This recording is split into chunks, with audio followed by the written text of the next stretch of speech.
Chronos Before The Ashes is an atmospheric RPG that chronicles a hero's lifelong quest to save their homeland from a great evil. Grow wiser, stronger and more powerful as you explore the depths of a mysterious labyrinth, but beware, the labyrinth takes a heavy toll. Each time your hero dies, they lose 1 year of their life. Chronos Before The Ashes is the prequel to Remnant from the Ashes.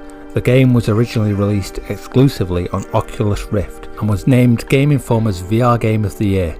It's now coming to other platforms and releases on the 1st of December 2020. Chronos will be available on PS4, Xbox One, Microsoft Windows, Nintendo Switch and on Google Stadia. Obviously you will also be able to play this using backward compatibility on the PS5 or on Xbox X or S.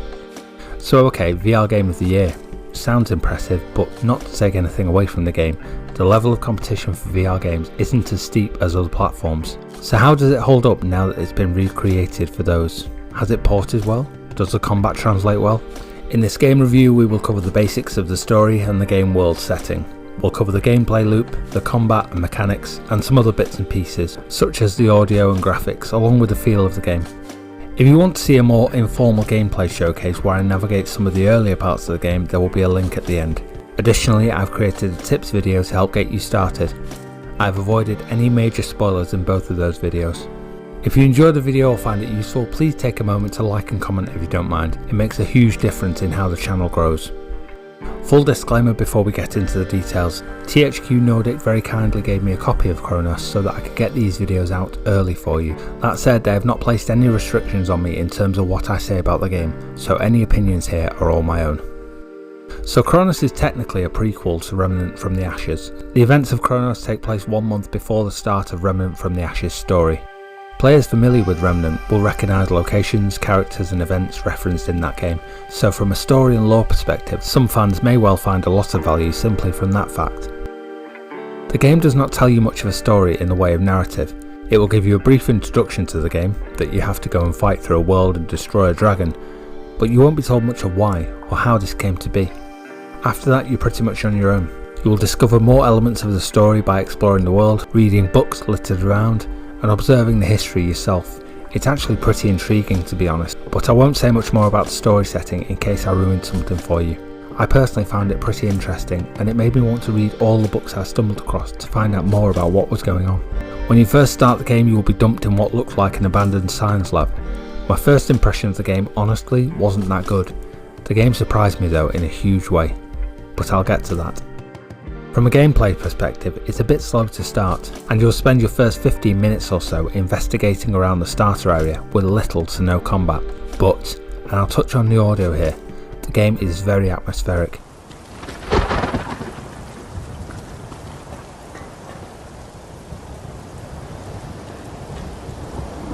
The start of the game, while being a little slow, does really set the scene well from a feel and story perspective. It's a stormy night and the audio totally sets the mood. It does a fantastic job of sucking you in and setting you on edge, and that's honestly what made me invest more time in the game to begin with. The art style is a strange mix. It reminded me weirdly of a game from back in the early 90s, Another World. That's not to say the graphics are bad at all, it just gave me that same feeling. If you've seen the game's original trailer and thought you'd give this game a miss, ignore that. I wasn't a fan of the trailer either, but as I said, the game really surprised me. From a gameplay perspective, once you get into it, it's like a light version of Dark Souls in a way. The combat is a little quicker, but it still focuses on timing and skill.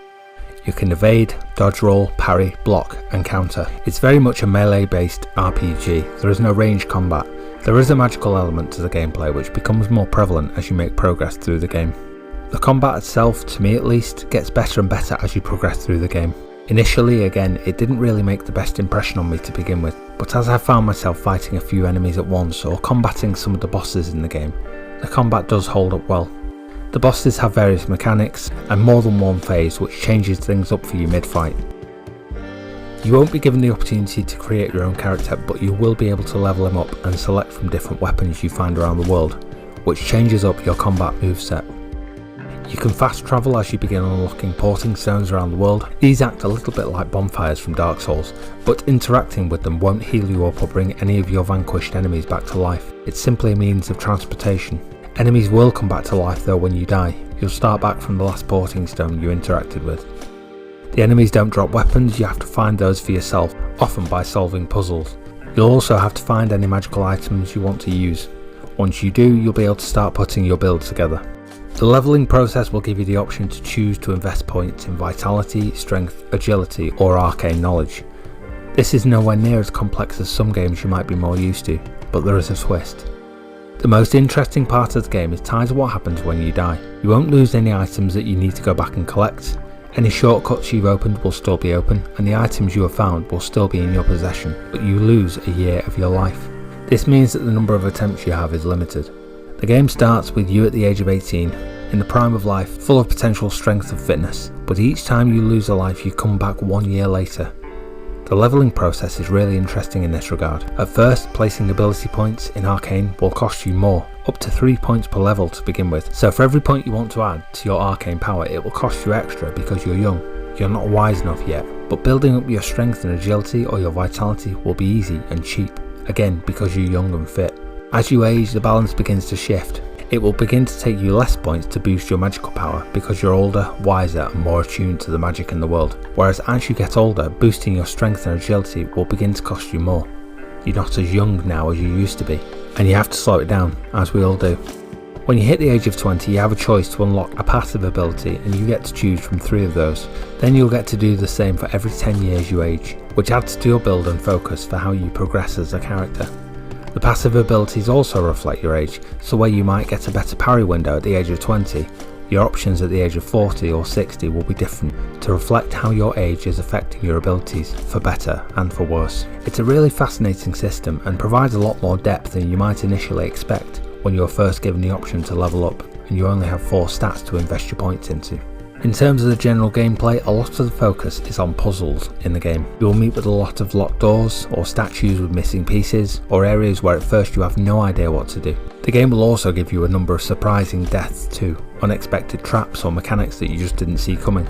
But once you've experienced it once, it won't catch you out a second time unless you're careless. The game does a great job of enforcing the idea that experience is just as valuable as combat abilities. This can be a little confusing at first. I wouldn't say that any of the puzzles in the game are rocket science, but the game definitely doesn't hold your hand and lead you where to go.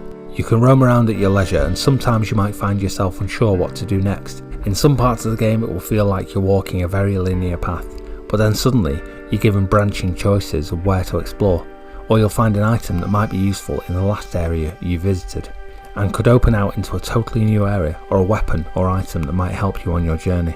I've created a tips video linked at the end to give you some things to think about without spoiling anything or handing you the answers on a plate. In terms of bugs, I haven't actually spotted anything myself.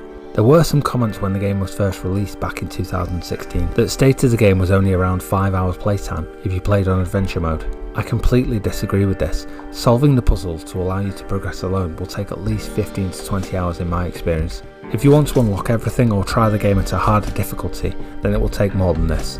You may also find some enjoyment in replay, having beaten the game and wanting to simply own the combat, or build the character again with more knowledge of what's coming, or with a specific weapon in mind. The game is priced at $30 or £25, but you may be able to find it cheaper than that if you're on Steam. I'll leave you to decide if this game is worth your money, that's your decision after all. What I will say is that the game is really enjoyable. Solving the puzzles is satisfying. The story is layered and hints well at elements from Remnant from the Ashes. The aging process is fascinating and the combat feels good. Pulling off perfectly timed parries and dodges is rewarded, so you'll benefit from being a skilled player. If you're interested but still undecided, come check out the gameplay showcase video linked here. I'm showing off some bits of the game and talking more casually about it without giving any spoilers away. Hope you found this useful. Leave me a like and comment if you don't mind. Sub if you're new. I'll wrap it up there. Thank you for watching. Take care. Stay safe. Bye bye now.